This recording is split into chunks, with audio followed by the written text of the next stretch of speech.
여러분 안녕하세요. 자, 오늘 얘기는요, 자연농 제일 많이 포기하는 첫 번째 이유입니다. 아마 자연농 하시다가 포기하시는 분, 뭐 여러 가지 이유가 있을 겁니다. 제가 꼽고 싶은 첫 번째 이유는요, 잡초가 아닌가 싶습니다. 풀. 아마 자연농 포기하는 이유가 뭐 생산량이 부족하다든가 아니면 노동량이 많다, 뭐 기술이 부족하다, 뭐 수많은 이유들이 있을 겁니다. 그 중에서 저는 첫 번째로 꼽는 게 이제 풀, 잡초가 아닌가 싶습니다. 그렇지 않은 분들도 계십니다. 잡초를 해결하기 위해서 뭐랄까요? 그런 문제가 없는 농사 방법으로 이제 가시는 자연농 하시는 분도 많으시죠? 대표적으로 밭가래 하시는 분들이죠. 밭가래에서 이제 잡초를 제거하시는 그런 쪽으로 계신 분도 많고요. 거기다가 더 한 거는 이제 잡초를 제거하는 방법입니다. 어떠냐면 이제 가스 토치라 그러죠. 그런 걸로 이제 그건 제초제가 아니다 해서 극히 일부입니다만은 그렇게 한 분도 계시고요. 어떤 분들은 이제 친환경에 제초제 쓰시는 분도 계시고요. 극단적이죠. 그 중에서 제일 많이 하시는 게 아마 잡초 매트가 아닐까 싶습니다. 비닐 멀칭, 아마 자연농에서 잡초를 제거하기 위해서, 잡초를 해결하기 위해서, 차단하기 위해서 비닐 멀칭, 잡초 매트가 정말 많이 하시는데요. 이분들한테는 자연농에 제일 많이 포기하는 이유가 안 되겠죠. 하지만은 자연적인 자연농, 정말 자연농다운 자연농을 지향하신 분들 어떻습니까? 이렇게 토양에 노출된 상태에서 이제 멀칭이라든가 그런 상태로서 이제 농사를 좀 오리랄적으로 지향하신 분들에게는 아마 제일 문제가 되는 게 잡초가 아닐까 싶습니다. 아까도 말씀드렸습니다만은 문제없이 그런 극단적인 방법을 해서 해결하신 분도 있고요.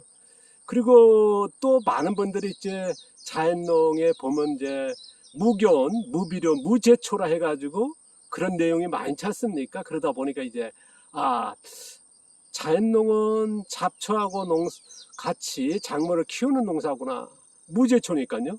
무제초란 뜻은 뭡니까? 무화학 제초제, 친환경 제초제 안 하는 거고요. 그 다음에 비닐 멀칭 잡초 매트도 안 할 것이고요. 거기다가 이제 제초니까 무제초니까 어떻습니까? 김매기, 풀 베는 것까지 안 하는 거죠. 그러니까 그 무제초라는 게 뭐냐? 잡초하고 작물을 같이 키우는 거 아니겠습니까? 당연하게 농지 흙이라 그러면 잡초가 자랄 것이고요. 또 어떤 분들이 계십니다. 잡초 같이 키우는 농사를 한다는 분도 계십니다. 하지만 이제 무제초로 해가지고 주장하신 분들은 제가 보건데요. 무기온 농사도 하시면 99%가 부분기온 농사 하시고요. 제가 이제 극단적으로 얘기했습니다. 90%가 내가 본 데서는 거짓말이더라. 무비료도 마찬가지입니다. 무비료 하시는 분이 한 7, 80%는 거짓말이지 않을까. 아마 일반 농지라든가 산을 개간해가지고 1, 2년 동안은 아무것도 안 넣어도 되거든요. 근데 무비료 하신 분도 되게 보면 이제 풀 같은 거 베어가지고 놓고 멀칭하지 않습니까? 그거를 이제 무비료 하는데요. 그것 또한 필요하지 않습니까? 그렇다면 무비료는 그만큼 어렵다. 하지만은 제가 아까 얘기했습니다만은 새로운 개간지라든가 농사 짓는 곳에 이제 농사했을 때 비료 안 해도 되지 않습니까? 근데 우리가 오늘 얘기한 제초는 풀을 같이 키워서는 안 되거든요. 농사가 수확이 돼야 되는데 모르겠습니다. 잡초 같이 키우는 농사 된다 해가지고 유튜브라든가 아니면 카페, 블로그 소개되는 분도 있지 않습니까? 근데 어떤 분들은 보면은 이제 작물 심고 나서 어느 정도까지는 제초하신 분들 계시거든요. 그러고 나서 나중에 후반기는 잡초 같이 키웁니다. 그러면 이제 그런 영상이라든가 그런 사진만 해서 잡초 농사한다. 어떤 분은 이제 몇만 평 농사하는데 잡초 키우는 농사를 소개합니다. 그런데 한쪽에서는 어떻습니까? 비닐 멀칭하고 농사 짓습니다. 밭갈이도 합니다. 어떤 명의는 어떻습니까? 무견, 무비료, 무제초 한다고, 무농약 농사 한다고 그러지 않습니까? 근데 잡초 매트 다 깔고, 농지 전체를 깔거든요. 뭐 그런 것들이 이제, 자연농 하신 분들은 고지고대로 들을 때도 많거든요. 왜냐하면 그 정보를 글자 그대로 따라 하는 거니까요. 근데 가서 현장에서 잡초가 이제 봄 되면 어쨌든 자라니까요. 그때 또 작물 심지 않습니까? 그러면 뭐 잡초가 앞다게 되고 수확량은 급감하게 되고 뭐 거의 뭐 채집 정도? 그러니까 그것도 그 잡초 문제 때문에 포기하는 제일 원인이 되고 있거든요. 그래서 저는 이제 이렇게 농사를 지으면서 제일 노동량이 많이 들어가고 힘든 건 잡초입니다.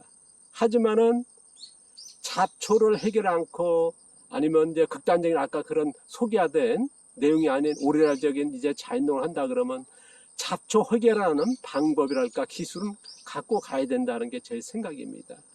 근데 아직도 보면 아까도 했습니다만 무비로 무교원 해서 무제초라 해가지고 뭐 잡초에서 농사 된다 하시는 분도 계십니다. 뭐 작물 몇 개 심어놓고 이제 뭡니까 이제 그 중에서 점검한 채집 정도 농사 알아보기엔 채집이지 않습니까? 뭐 그렇게 뭐 주장하고 자연농은 당연하게 무제초다 하신 분도 계시고 비를 넣으면서도 무제초라 주장하시는 그런 자연농에 보면은 많지 않습니까? 제가 이제 좀 몇 년 됐습니다. 교육생 중에 한 분이 이제 직장을 다니는 분입니다.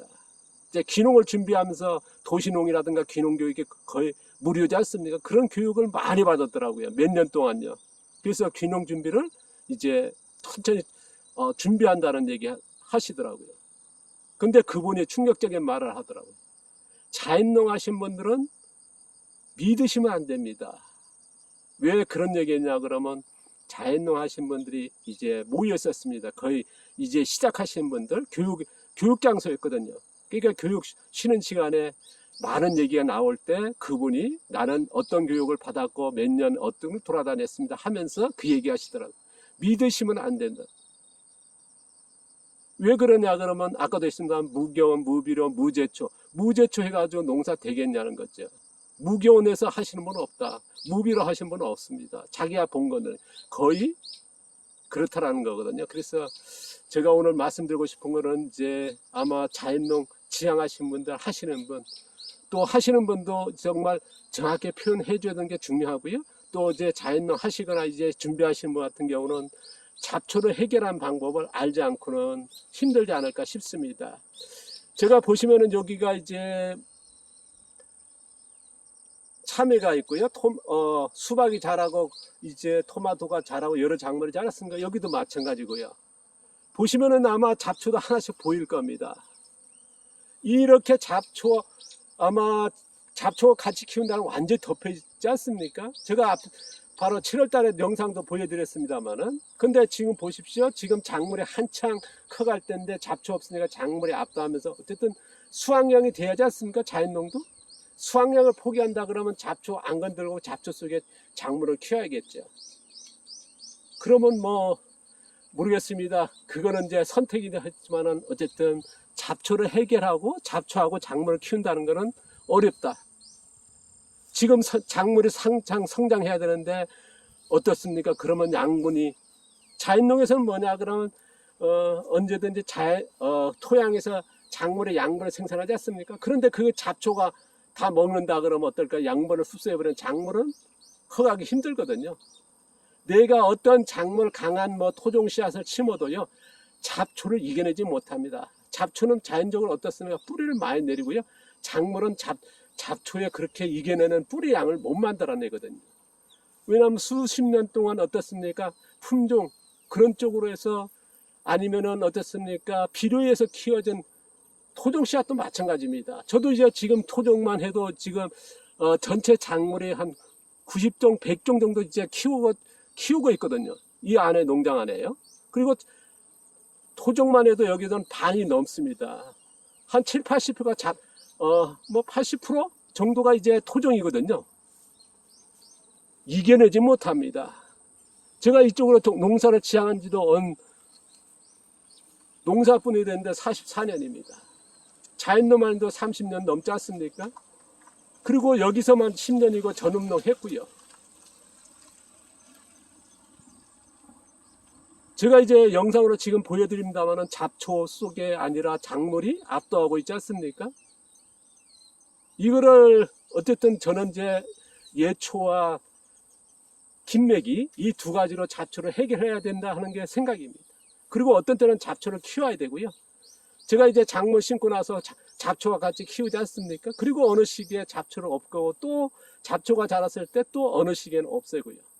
그렇지 않고는요 수확량이 안 됩니다. 그래서 많은 분들 아직도 보면 이제 무제 처리 가지고 잡초에 대한 그런 오류적인 아니면 이제 잘못된 정보를 계속 쏟아내고 있고 또한 그런 거로 해서 피해도 많다. 그리고 실질적으로 잡초 때문에 수확량이 안 되다 보니까 노동량이 많다 보니까 포기하신 분도 많고요.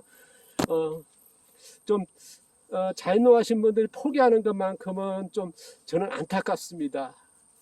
얼마든지 가능한데 그거를 이제 여러 방법이 있지 않습니까? 무조건 풀을 뽑고 막 노동하면 이제 신체적으로요 쪼그라져가지고 풀을 제거한다든가 그런 게 몸이 갑니다.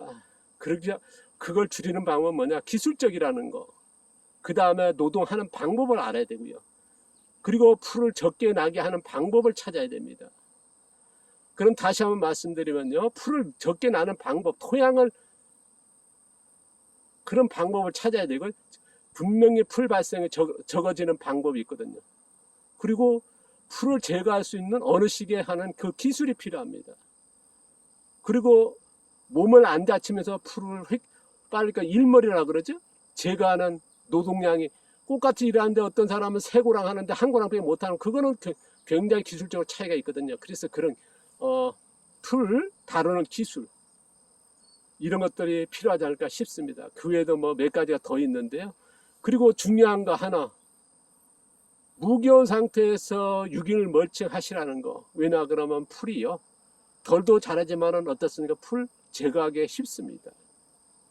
그냥 맨 땅에 노출되고 했을 때는 풀 제거가 대단히 어렵거든요. 이런 차이가 있기 때문에요. 그래서 굉장히